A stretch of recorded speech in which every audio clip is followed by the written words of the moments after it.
tutorial. During this in-light tutorial, I'm going to show you how to blur all of the background of an image and keep one specific part of it in focus. There is a tool that we use within InLight to help us do this, but it doesn't do it entirely, so I'm going to show you how to do that. So you see that I've got this beach image right here, and all I'm going to do, I'm going to click this little square with this arrow pointing diagonally out of it, and I'm going to save a copy of that image. So now down the bottom of my screen, or at the bottom of my screen, you can see I've got two of the same image, and the one that is active is annotated with a little fold in the corner of the image and the purple bar at the bottom. Okay, so this is the image that we're going to blur. Now I'm going to select my three bars at the top right hand side, my tools, so it opens up my tools menu or my drop down menu, and then I am indeed going to select tools. Now the tool that we would use normally to do this is called tilt shift blur, and you'll see that I've got a shape here, it's a circle in this instance, and I can move this circle around the image, and whatever's in that, the radius of that circle will stay in focus.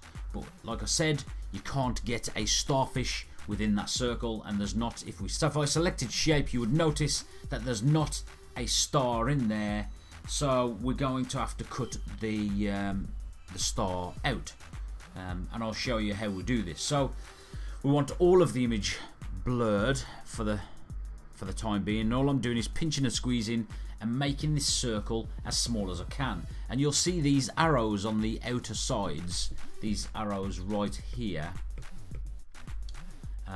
What I'm going to do is select one of them by holding my finger on it, and I'm just going to drag it down so it brings the blur, the radius of the blur, to match the circle. So we can get quite a good blur on the background just using these arrows, but I want to make it just so it is just the star, no sand at all. So then I'm going to change the intensity of my blur. I'm just going to drag the slider up or down like so, and I'm going to have it around 64 so that we can make out what's in the background, but we don't know specifically what it is. And then I'm going to click this little tick button at the top right hand side. So now we've got that image with just a small circle remaining in focus.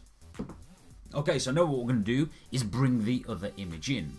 So we're going to select mixer, and then on our mixer, this now allows us to select another image that we want to mix with the image that we've already got selected, highlighted at the bottom by our fold. So we're going to use the one on its left. It's the same image. Now we're going to mix this image with the one in the background. All we want in focus, all we want from this image, is the starfish. So we're just going to cut it out or erase the background of the image around the starfish. So I'm going to select tools at the bottom, and I'm going to select erase, and then all I'm going to do is, like I am wiping away the background, I'm going to wipe away as much as I dare for the time being. So we've got this left like so. Now obviously we want to get rid of all the rest of the grey or the sand from around the starfish, so we're going to need to make it a little bit bigger. To do this, we deselect the erase button down the bottom, and then we pinch and squeeze and drag that image up so it's much bigger, so we can get rid, or we can remove, the rest of the background. So then I select erase again, and then I carefully just go around and remove all the parts of the image that I don't want. Now if I was to make a mistake, so I went like this, oh no, I've made a mistake, all I do is this little back button, left hand side right here, I just select that, and it will take me back a step, so then I can continue with what I was doing. Now, so I've still got erase selected, so I can still erase. If I want to move the image around, I deselect erase, move the image, then select erase again. And all I'm going to do, I'm going to go around the outside of this image and remove all of the background. obviously you don't want to sit and listen to me waffle, so I will join you again when I've finished erasing this image. You won't even know I've gone. Okay, so now you can see that I've removed all of the background that I want to remove from this image. Maybe not, maybe I can get rid of this bit down here. But it really did take me seconds. It wasn't long at all. So all I want to do now is move this into place above the other one. So I just drag, deselect erase and drag it around, and then make it smaller. So drag the size down or drag the size up, wherever you are, whatever you're doing and what part you are. But if you've rotated too much,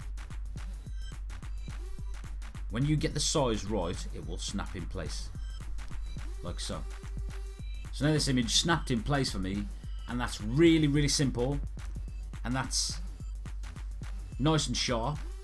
So I'm going to click the little tick button to say that I'm happy with that.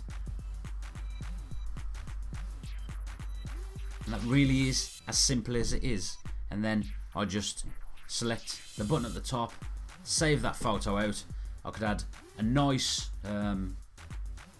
filter to that, I suppose.